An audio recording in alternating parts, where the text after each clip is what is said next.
1821 se firmó el Acta de la Soberanía Nacional. Hoy celebramos 195 años de libertad. T13 Noticias, orgullosamente guatemaltecos.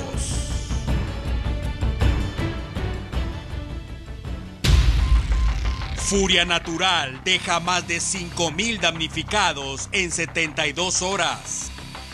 El pronóstico del tiempo, sin comentarios.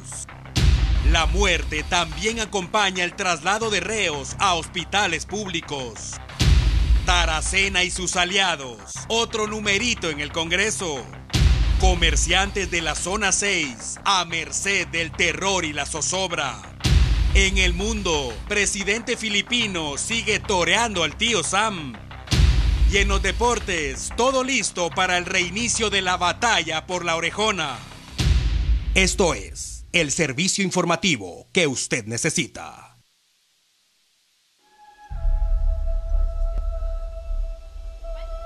El pronóstico de los expertos en el clima señala que el invierno podría extenderse hasta finales de octubre.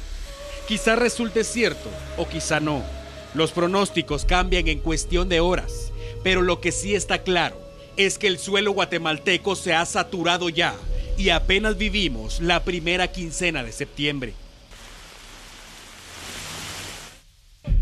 En poco tiempo hemos sido testigos de tragedias que visten de luto al país. Hermanos guatemaltecos que fallecen ahogados bajo los escombros, viviendas reducidas a nada en cuestión de segundos, familias desintegradas, luto y desolación.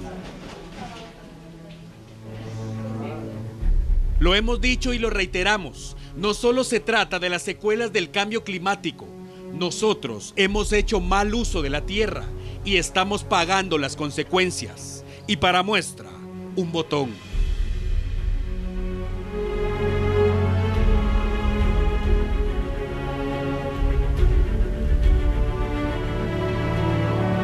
El último fin de semana fue desastroso para muchos habitantes de este país. El consolidado de la Conred señala que 32 viviendas resultaron dañadas y más de 5,000 personas terminaron afectadas en tan solo 48 horas.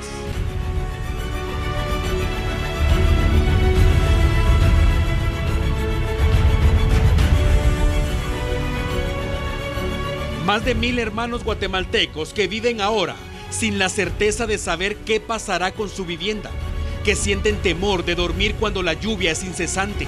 Hay que entender que los daños que dejan las tragedias provocadas por la fuerza de la naturaleza y las malas acciones de los seres humanos no solo dejan víctimas mortales y pérdidas económicas. ¿Qué pasa con los sobrevivientes? ¿Quién se encargará de ayudarlos a edificar su patrimonio una vez más? ¿Quién les prestará atención psicológica y dará seguimiento a cada historia para alcanzar una sanación integral?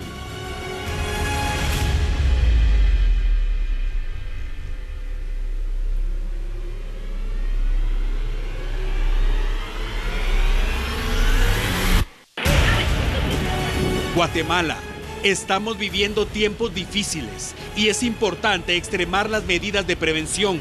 El invierno continuará al menos hasta finales de octubre y a sabiendas de la situación actual del país, el miedo, la angustia, el luto y la muerte preparan su arsenal mientras esperan sigilosos y pacientes para atacar bajo la lluvia.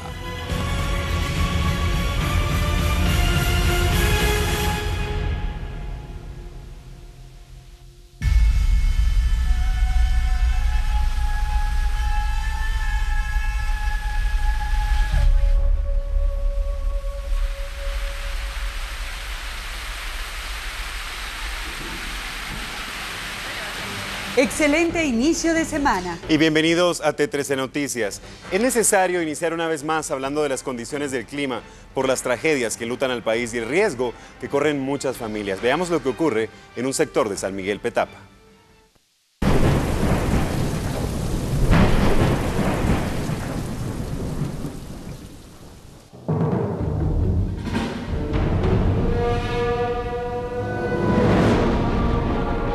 La Las lluvias tienen en alerta a las autoridades y vecinos de las áreas en riesgo. Y no es para menos, apenas despedimos a las víctimas de Santa Isabel II en Villanueva y ahora el invierno va tras nuevas víctimas en San Miguel Petapa, específicamente en Santa Inés II. El pasado fin de semana, 8 personas estuvieron a punto de perder la vida y decenas de familias literalmente sufrieron de una inundación en sus viviendas. Después que el caudal del río Platanitos alcanzó hasta 4 metros de altura, alimentado por la lluvia, y a eso se suma que la red de drenajes también colapsó. El miedo son mis hijos, mis sobrinos. Somos madres solteras y la verdad no tenemos ayuda de nadie. Ya estamos cansadas de salir en la noche corriendo para donde están las lluvias. No tenemos a dónde ir. Mire que los niños estaban gritando y llorando ayer a la 1 de la mañana, el día de hoy a la 1 de la mañana, dieron las 3 de la mañana y ellos llorando porque no tenemos a dónde ir. A las 8 de la noche se fue esto, a las 8 de la noche se fue, e incluso yo iba a darle comida a mis hijos, iba cuando estaba rajado y mi hija comenzó a gritar que mamá, que como truena y realmente ahorita no tengo para dónde irme. Hablamos de niños y adultos de la tercera edad que corren un grave peligro. Según los vecinos, ellos no tienen un lugar a donde ir y la mayoría son mujeres madres solteras que cuentan con muy pocos recursos. Anoche estuvimos a la 1, 2 de la mañana con todos nuestros niños. Yo llamé al Derecho Humano, llamé a un montón de lugares y nadie vino a ver qué hacía con nosotros. Yo ya me cansé de salir y nadie viene a ver qué hace con nosotros. Mire que es una cosa tan triste. Estas familias han visto cómo sus pocas pertenencias que han adquirido con esfuerzo y trabajo eran destruidas por el agua. Algunos son humildes viviendas de madera y lámina. Ellos, al igual que los cientos de familias que están en peligro por las lluvias, piden un lugar seguro donde ser trasladados y construir ahí un hogar seguro.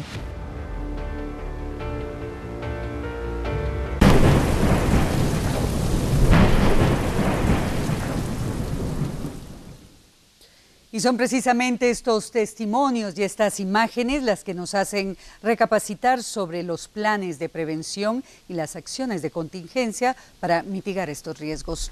Y si hablamos precisamente de riesgo y temor, los guatemaltecos que habitan en las cercanías del río Villalobos duermen literalmente con un ojo cerrado y un ojo abierto. Las copiosas lluvias al sur de la capital han provocado que aumente el nivel del río y existe temor que se desborde, como ha ocurrido en años anteriores. Personal de la Conred insiste en que estas personas deben mantener la calma, pero sí estar atentos a los llamados de evacuación que pueden emitirse en caso sea necesario. También es importante estar bien informado y para ello, afortunadamente, existe T13 Noticias. Recuerde que también actualizamos datos a través de las redes sociales. Ahora le mostramos la realidad que viven vecinos de un sector de la zona 13 capitalina. La amenaza del invierno no los deja vivir en paz.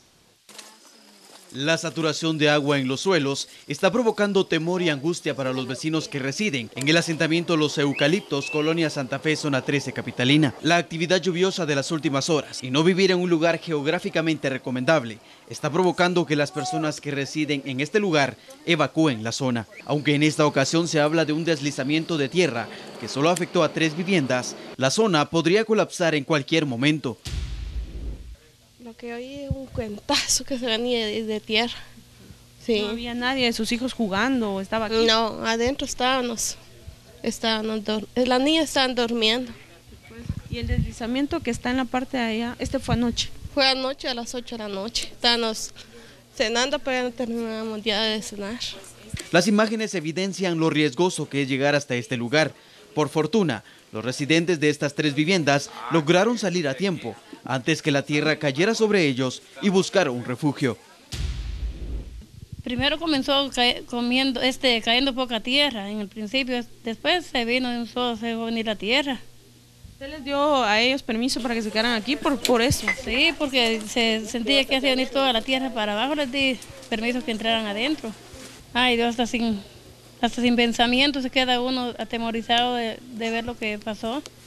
Los vecinos de este lugar aseguran que las precarias condiciones en las que viven los obligan a permanecer en el lugar, a pesar que la Conred declaró el lugar como una zona de alto riesgo. Y continuando con el tema, ante el constante peligro que enfrentan decenas de familias guatemaltecas, el gobierno de la República ordenó la creación de una comisión específica para atender este tema. El alto riesgo que significa vivir en asentamientos y municipios considerados vulnerables a desastres naturales obligó a realizar un profundo estudio que concluyó este lunes con la asignación de una comisión encargada por el organismo ejecutivo de dar solución a problemas en 3 puntos habitacionales de mayor inseguridad. Se determinó girar apoyo a 2 áreas de Villanueva, siendo los asentamientos Santa Isabel y Regalito de Dios, así como en el asentamiento Jesús de la Buena Esperanza de la zona 6 capitalina. Pese a que existe un plan de reacción para evitar tragedias durante la época de invierno, la Conred es consciente que el poder de la naturaleza puede sorprender, incluso en lugares donde no se imaginaba ocurriera algún tipo de desastre. Muchas familias en riesgo y lo peor de todo es que les llueve sobre mojado. El pronóstico del tiempo, según los expertos, no es nada alentador.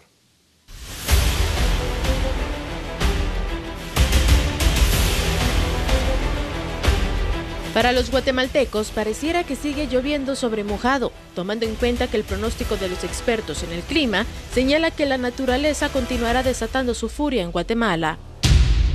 Nos preocupa también de que durante esta semana tendremos lluvias intensas como las que se han presentado en los últimos días, pues esto podrá traer muchos problemas porque el terreno se encuentra totalmente saturado, especialmente en algunos departamentos como el área del departamento Sorlá, Chimaltenango, Tecpan e inclusive el área del departamento de Esquipulas.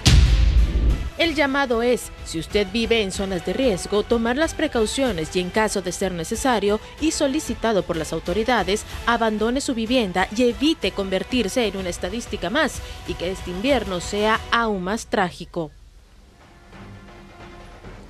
Y el martes de la semana recién pasada, un deslave provocó que varias viviendas quedaran soterradas en la colonia Santa Isabel II, con el saldo lamentable de 10 personas fallecidas, Pablo.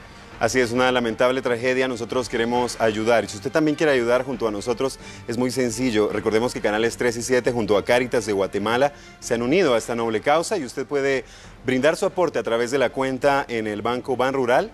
La cuenta, si usted puede anotarlo, es el número 3414-109-752. Es el número de cuenta de Banrural para ayudar a las víctimas de Santa Isabel II. 3414-109-752, Cori. Así es, Pablo, y es que recuerde que todavía se encuentran personas en el albergue temporal que necesitan de productos perecederos, ropa de cama, vestuario, camas, colchones, medicamentos, lo que usted pueda aportarles y también dinero en efectivo. Con esto vamos a la primera pausa comercial. Enseguida regresamos con más de T13 Noticias. No se vaya. Orgullosamente guatemaltecos. Estamos de regreso en T13 Noticias. El traslado de reos a hospitales públicos es un tema polémico, sobre todo por los sucesos ocurridos en las últimas semanas. Los pacientes obviamente exigen que se garantice su seguridad y la de los médicos.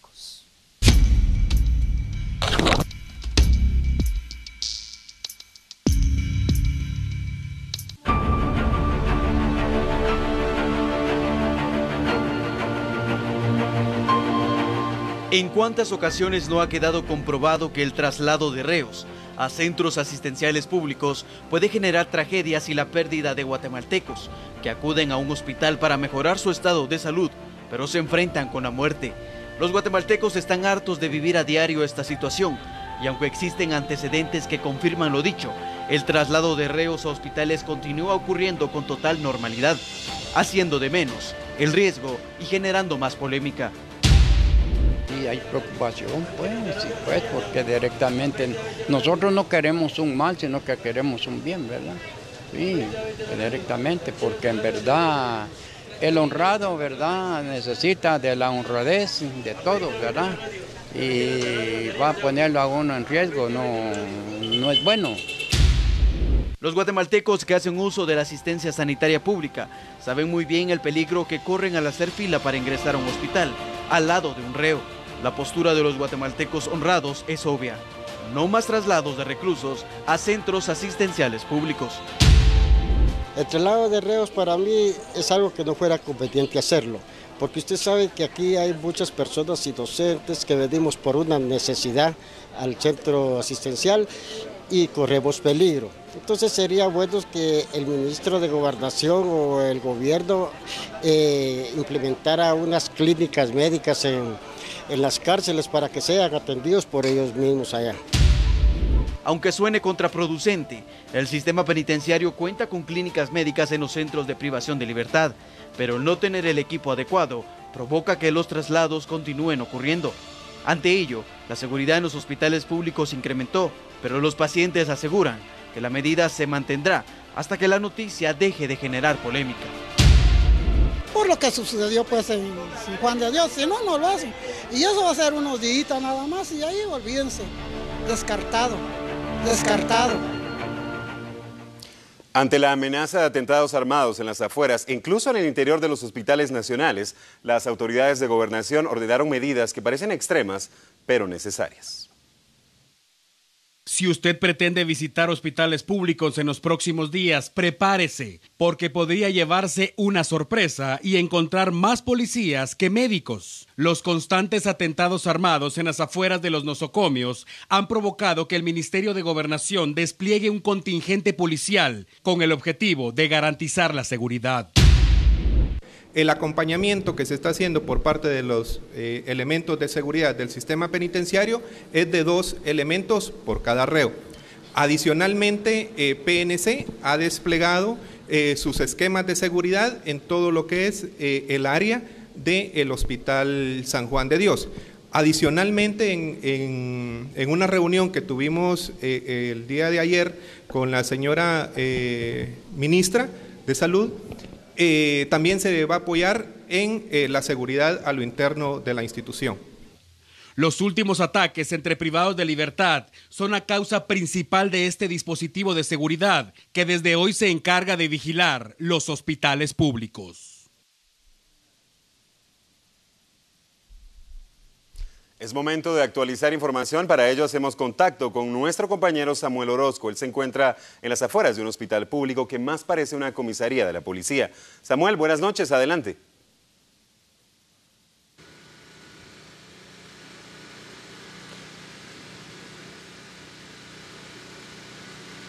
Así es, Pablo, muy buenas noches. Nosotros nos hemos ubicado en las afueras del Hospital General San Juan de Dios. Y es que precisamente sabemos de que aquí han ocurrido una serie de situaciones. Pues finalizando el día viernes con el asesinato de la licenciada Ana Leonor Guerra Olmedo, quien era asistente de Relaciones Públicas. Pero no solo esto, sino el tema de los traslados de reclusos, pues también se ha intensificado la seguridad. Hoy hemos dado un recorrido con nuestras cámaras y hemos podido observar cómo se encuentran bastantes elementos del Ejército de Guatemala, elementos de la Policía Nacional Civil y también pues del sistema penitenciario. ¿Qué es lo que se está dando aquí? Y es que pues hemos visto cómo se hacen recorridos a través de motocicletas, los patrullajes son a pie, motocicletas y en vehículos, en lo que colinda con la avenida Elena y 9ª calle A, y en lo que colinda con la Primera Avenida es que se realizan estos patrullajes, como por ejemplo las patrullas pues estacionadas, y si observan a una persona que tiene pues apariencia sospechosa, le hacen el alto, lo identifican y pues le hacen una revisión física para determinar que no lleve armas de fuego. Esto luego de la situación intensa que se ha vivido con el tema de las amenazas y rumores de posibles ataques aquí en el Hospital General San Juan de Dios. Pues también otro de los temas es de que las calles pues se ven bastante desoladas. Ya a esta hora pues todavía había bastante movimiento de las personas, ahora por el temor que existe ya no lo hacen, e incluso los vecinos. Nosotros hemos venido a observar cómo está esta situación y por supuesto de que se espera de que así continúe la seguridad, el refuerzo que han dado durante los próximos días y pues que no se realice ningún tipo de acto ilícito, ningún tipo de acto delincuencial. Con este reporte yo regreso al estudio principal contigo. Pablo, buenas noches. Buenas noches, Samuel. Muchas gracias por tu reporte. Continuaremos al pendiente de todo lo que suceda en los centros de salud de nuestro país, donde parece más fácil encontrar un policía que un médico. Seguimos hablando de este tema. Así es, y es que otro protagonista de esta polémica historia es el organismo judicial. Recordemos que el traslado de reos obedece a decisiones estrictamente que toman los jueces. Tras los recientes hechos de violencia en los hospitales nacionales relacionados a traslados de reos a estos centros asistenciales, el organismo judicial se reunirá con las instituciones encargadas de velar por la seguridad ciudadana y penitenciaria para llegar a posibles soluciones ante los traslados con orden judicial de pacientes privados de libertad a los nosocomios sin poner en peligro a la población. Están haciendo algunas comunicaciones con Cámara Penal para poder coordinar algunas acciones en cuanto a poder determinar tanto el traslado de los reos cuando sea necesario y por supuesto esto debe ser en coordinación tanto con el Ministerio de Gobernación como con el sistema penitenciario. Estamos viendo de momento es la forma de cómo podría procederse en este caso, pero por supuesto tenemos que discutirlo con los representantes de cada una de las entidades para poder tomar algunas acciones en beneficio de evitar algún riesgo. El pasado viernes, Rafael Rojas dijo que apoya la resolución de jueces al ordenar el traslado de reos a hospitales. Además, dijo que los traslados deben ser fundamentados con informes del INASIF y que las resoluciones sobre el traslado de privados de libertad hacia un nosocomio por alguna enfermedad deben estar fundamentados en derecho. Para finalizar el tema, presentamos la postura del Procurador de los Derechos Humanos, Jorge de León Duque. Si a todos los privados de libertad se les está llevando a los hospitales, se está poniendo en riesgo la vida de los guatemaltecos que acuden por diversos motivos. Así, la postura del Procurador de Derechos Humanos sobre el por qué no deben atenderse a los privados de libertad en hospitales públicos. La Magistratura de Conciencia asegura que trasladar a reos a centros asistenciales pasa y muy caro la factura a los propios pacientes, que además de sufrir de la crisis hospitalaria, deben estar alerta para no ser víctimas de algún atentado por parte de pandilleros. Suficiente tenemos con el casi colapso del sistema de salud como para que ahora lo estemos agravando con esta amenaza a todos los guatemaltecos. El guatemalteco que nos ve y que nos escucha sabe perfectamente las grandes limitaciones de los hospitales, las colas, la falta de medicamentos, la falta de médicos, las infraestructuras espantosas, y esa es una realidad. Y por lo tanto, por lo menos dejarle al guatemalteco la tranquilidad de llegar, no suficiente tiene con ese calvario que significa ir a un hospital como para verlo amenazado ahora con estos hechos delincuenciales. Y vamos a ampliar ahora otro de nuestros titulares, y se trata de una denuncia presentada ante el Ministerio Público por los empleados de Mario Taracena. Así es, y es que los sindicalistas creen que es solo otra forma de ganar protagonismo y desviar la atención de los temas importantes. Los consentidos de don Mario Taracena ofrecieron un nuevo numerito esta mañana. Primero fue aquel cuento del envenenamiento y ahora resulta que los trabajadores de la Dirección General del Congreso de la República denunciaron el robo de equipo de cómputo. De inmediato, el Ministerio Público envió personal para saber qué pasaba y dieron inicio las investigaciones. Sin embargo, los sindicalistas del Congreso creen que se trata solo de otro show barato de don Mario y su gente, y al ser consultados respecto al tema, fueron bastante claros. Es lamentable, la verdad, que él siempre anda haciendo acusaciones como la vez pasada, si recuerdan, que lo habían envenenado, al chiste del día, porque nunca fue envenenado, nunca fue probada esa situación, y siempre anda culpando a otra gente, como lo fue su conserje, me imagino, o la persona que le servía. Entonces jamás se salió a luz. Si a mí me envenenan, yo lo sigo y le sigo el caso para ver quién es el culpable. Ahora viene viene él a querernos acusar a nosotros sindicalistas de que le robamos CPUs, que lo pruebe y que dé los nombres y que vaya al MP. Lo que ellos quieren hacer es justificar la contratación de 52 más o menos son los que quieren incrementar en seguridad. De alguna manera es justificar esa contratación diciendo que aquí se entran acá los ladrones. Aquí no hay ladrones, ellos mismos tienen cámaras de seguridad, acaban de contratar más seguridad como lo son esos marcos de seguridad que ellos compraron. Entonces yo creo que eso más que todo es un show. Ganar protagonismo y desviar la atención son algunas de las artimañas que, según los sindicalistas, utiliza el dinosaurio de la política, y para ello cuenta con todo un ejército. Por cierto, muchos de ellos gozando de salarios exorbitantes sin necesidad de ser profesionales. Un médico gana quizás 5,000 quetzales en Guatemala, pero un consentido de Taracena con nivel medio puede ganar más de 20,000 quetzalotes. En jurisdicción de Escuintla ocurrieron hechos sangrientos que involucran a pilotos del transporte extraurbano. A continuación le presentamos los detalles. Los embates de la violencia en nuestro país continúan cobrando la vida de guatemaltecos trabajadores y honrados. En el departamento de Escuintla, el piloto José Israel Hernández, de 52 años, fue abatido a tiros por dos motocicarios que le interceptaron el camino al autobús que conducía y le dispararon en varias ocasiones. Las autoridades atribuyen el ataque a grupos delincuenciales de la zona que se dedican a extorsionar a transportistas y comerciantes. Los pilotos indicaron de manera anónima que semanalmente tienen que reunir 10,000 quetzales en efectivo y entregárselos a los delincuentes si quieren continuar operando sin ninguna clase de atentados en su contra. Tras el cobarde asesinato, los transportistas bloquearon las principales entradas y salidas de la cabecera departamental con el objetivo de solicitar a las autoridades más monitoreos en la zona. Por otro lado, inmediaciones del kilómetro 70 de la ruta que comunica con el Pacífico, se registró un aparatoso accidente de tránsito que únicamente reportó personas con heridas leves y pérdidas materiales. El percance lo protagonizaron un camión cargado con verduras, un autobús extraurbano y uno tipo Pullman. La ruta estuvo bloqueada por varios minutos, provocando una fuerte carga vehicular en la región.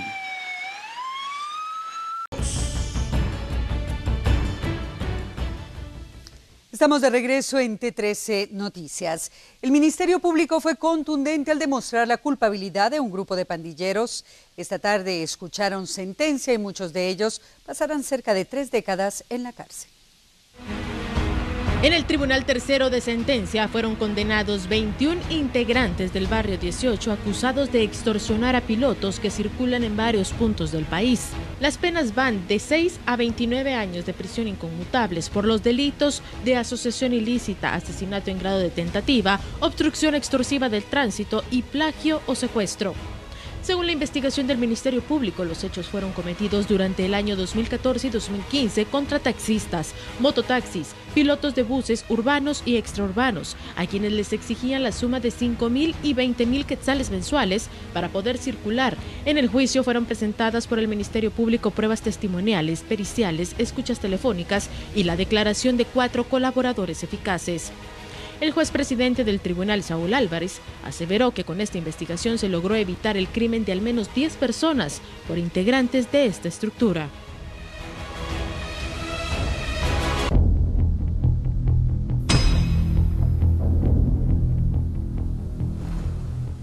El presidente de la Fundación contra el Terrorismo acusa al juez Miguel Ángel Gálvez de 7 delitos y accionó legalmente contra el juzgador.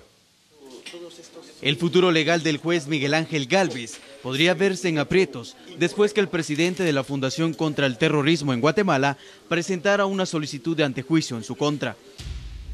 Estoy presentando una solicitud de antejuicio en contra del juez Miguel Ángel Gálvez por los siguientes delitos: tráfico de influencias, prevaricato, obstaculización a la acción penal, retardo de justicia, denegación de justicia, conspiración y asociación ilícita. Esto se debe a que la semana pasada el juez Miguel Ángel Gálvez se reunió en un restaurante de la zona 10 con el señor Miguel Mort, un reconocido activista de extrema izquierda, una persona que ha participado en absolutamente todos los casos relacionados con el enfrentamiento armado interno en contra de oficiales y miembros del ejército de Guatemala. Su labor como juzgador ha sido reconocida por conocer casos de alto impacto, como La Línea, Terminal de Contenedores Quetzal TCQ, cooptación del Estado y la cooperacha. Acusados de ejecución extrajudicial, 19 exagentes de la PNC podrían ser llevados a juicio. Los fiscales que conocen el caso aseguran contar con pruebas suficientes para demostrar que los señalados no respetaron el juramento a la institución. 19 exagentes de la Policía Nacional Civil participaron en un allanamiento en el 2014 en Semococh, Alta Verapaz, por supuesto robo de energía eléctrica. Durante el operativo se originó un enfrentamiento entre pobladores y los efectivos policiales, que accionaron sus armas de fuego, dejando como saldo 3 personas fallecidas y algunas heridas. Ahora enfrentan la justicia y se encuentran a la espera de conocer si un juez aceptará la petición del Ministerio Público que enfrente en juicio por ejecuciones extrajudiciales. Previo a conocer la fase de apertura a juicio, los abogados pedirán que sus patrocinados sean beneficiados con una medida sustitutiva. La fase intermedia se realizará el 6 de octubre y se espera resolver la petición del ente investigador que los acusados enfrenten el juicio para conocer si los 19 exagentes cumplieron con su trabajo o si faltaron con su juramento de proteger y servir al país. Se supone que la imprudencia de un piloto de autobús terminó con la vida de una mujer en Zacatepeques. Esta historia es impactante y merece la atención de todos los que conducen cualquier tipo de vehículo. Una mujer que fue diagnosticada con hipertensión posparto fue trasladada de urgencia de un centro asistencial de San Juan Zacatepeques hacia el Hospital Nacional de Antigua Guatemala. Sin embargo, la ambulancia que la trasladaba sufrió un accidente cuando, por irresponsabilidad supuestamente del piloto de un autobús extraurbano, colisionó en la parte trasera de esa unidad de transporte que invadió el carril. El percance se registró en el kilómetro 30 de la ruta entre Jocotenango y la ciudad colonial. El responsable de ocasionar el accidente se dio a la fuga junto con el ayudante y dejaron abandonado el automotor. Debido al choque, la condición de la paciente se complicó y, según bomberos, entró en paro cardíaco. Los socorristas le brindaron maniobras de soporte y resucitación cardiopulmonar, pero desafortunadamente no respondió y murió en el lugar. Una llamada se convirtió en un infierno en un centro de comercio de Quiché. Las pérdidas económicas, según los afectados, son millonarias. Un pavoroso incendio dejó por lo menos 150 locales del mercado de Chichicastenango en Quiché destruidos. Las pérdidas son millonarias y hasta ahora se habla de 3 posibles hipótesis: un cortocircuito, una veladora o mano criminal. Lamentablemente hay cilindros de gas.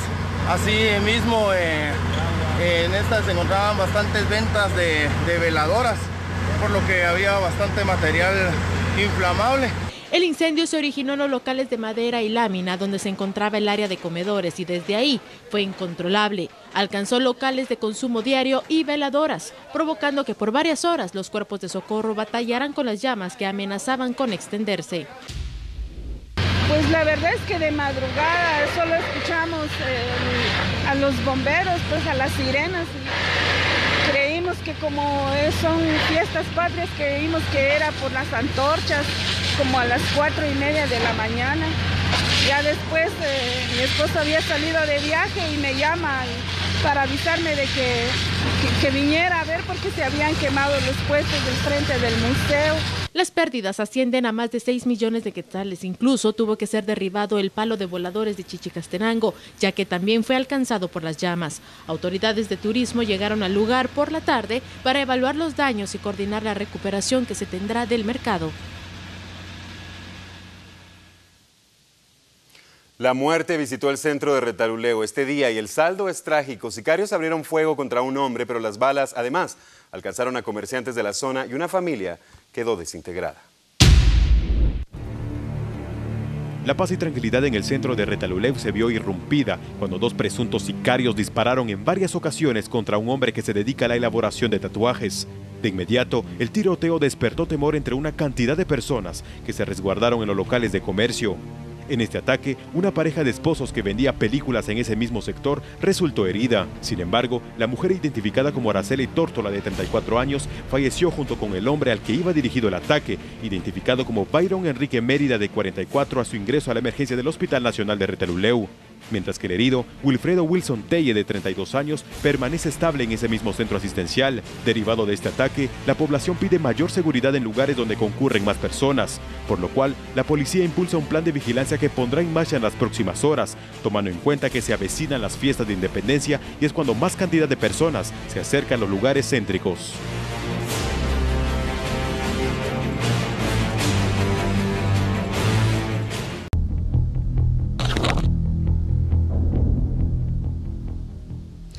Una mujer de más de 60 años fue acribillada a balazos esta mañana en la zona 6 capitalina. Se supone que se negó a las demandas de delincuentes que le pusieron precio a su vida y ordenaron el crimen. Doña María Alvarado era una mujer que se ganaba la vida vendiendo ropa y calzado de segunda mano en la entrada principal del mercado Santa Luisa, en el municipio de Chinautla. Tenía 67 años y al parecer el fruto de su trabajo era la única fuente de ingresos que obtenía para poder subsistir. Esta mañana fue asesinada de la manera más cobarde y despiadada frente a su negocio. Vendedores del mercado la calificaron como una señora tranquila y muy amable. Y ella vendía ropa y vendía pastelitos. El hijo de ella y ella. Era una señora muy tranquila.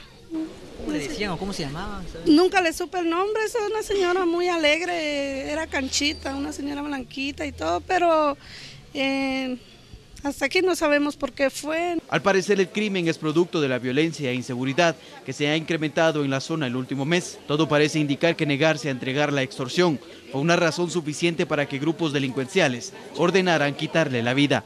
Los vendedores del mercado Santa Luisa señalan que la delincuencia aumentó desde que las autoridades centraron su atención en el mercado Los Jocotales, en el mismo municipio. Pero aquí ahorita no ha venido seguridad, porque aquí sí nosotros hemos estado desprotegidos, porque toda la seguridad se fue para Jocotales y aquí dejaron de protegido, porque aquí vinieron como una semana y de que empezó los Jocotales vinieron una semana y de ahí se fueron todos, vino el ejército, vino la policía, pero ya ahorita sí han dejado desprotegido el mercado este. La atención en el mercado ha sido irregular, ya que el ataque es el segundo registrado en menos de 24 horas. Y los centros de comercio parece que se han convertido en los favoritos de los grupos dedicados a la extorsión. Escuchemos la versión de vendedores y consumidores. Sí, da tristeza porque somos personas que vienen a trabajar para sobrevivir, ¿verdad? Pero ahí ya solo queda encomendarse a Dios y nada más. Mire, al principio todos se amontonan, es bastante la afluencia de la policía, pero después son unos días de ahí se desaparece. Y en día estamos peor. Bien, y uno siempre con miedo. Sí, porque uno tiene miedo, porque uno no sabe, uno no conoce a la gente. Sí, hay pocos ahí, sí. Para mí preferimos el ejército. Es más, sí, el ejército mejor. 190